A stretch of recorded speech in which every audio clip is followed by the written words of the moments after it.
Welcome to Inline Edge, your guide to inline skating and rollerblading in the USA.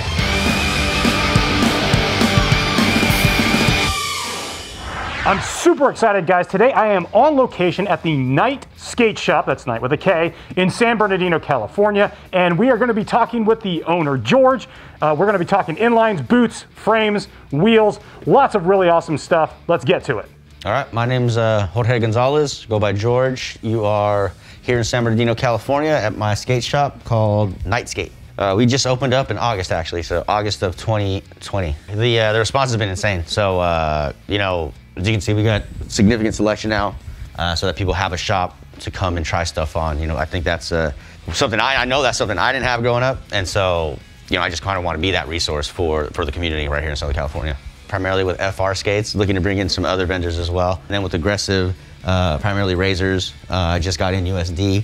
And also working on some roller skates. I got Kaya in now on the roller skate side. Get a little bit of everything, you know. And then even within the aggressive side, you know, I got a lot of things to convert those into big wheel style skates. As far as a good introductory level skate, like I said, it all depends on what kind of skating you're gonna do. If you're just getting into skating, you don't plan on doing any kind of aggressive type stuff, I always recommend an FRX. You know, I probably have some they're 190 out of my shop. The FRX 80, so that's an 80 millimeter setup. They have a 310 setup as well, so you can do that if you want to go that route.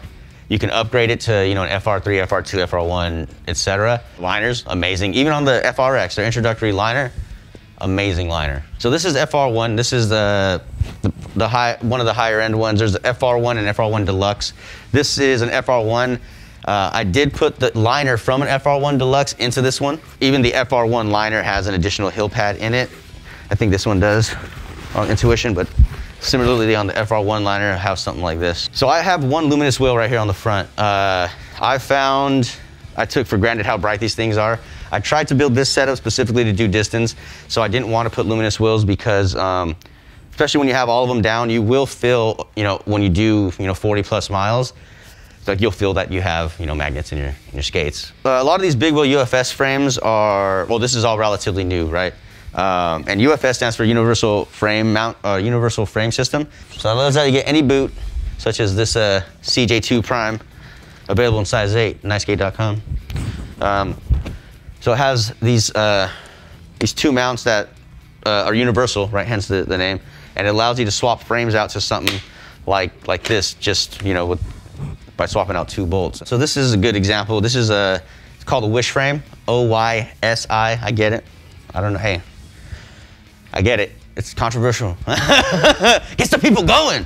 I like it because it's designed to have larger wheels, and you're allowed. It basically allows you to ride flat, essentially flat, while having a large enough groove to still do tricks. So a lot of people on our night skate, for example, like this because you can build up a frame setup that has large enough wheels where you're comfortable in the streets.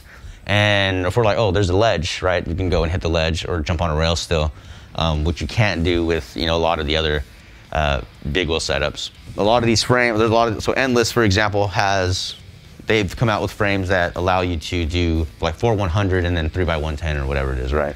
And so this frame from Calting is very similar to that.